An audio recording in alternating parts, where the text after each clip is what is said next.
शैलपुत्री च द्वितीयं ब्रह्मचारिणी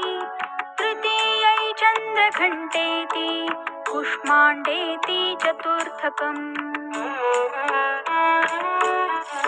पञ्चमं स्कन्दमातेति षष्ठं कात्यायनीति च सप्तमं कालरात्रिश्च महागौरीति चाष्टमम्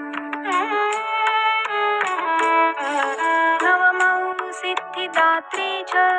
नवदुर्गा प्रकीर्तितः उक्तान्येतानि नामानि ब्रह्मणैव महात्मना अग्निना दह्यमानस्तु शत्रुमध्ये गतोरणे विषमे दुर्गमे चैव भयार्ताः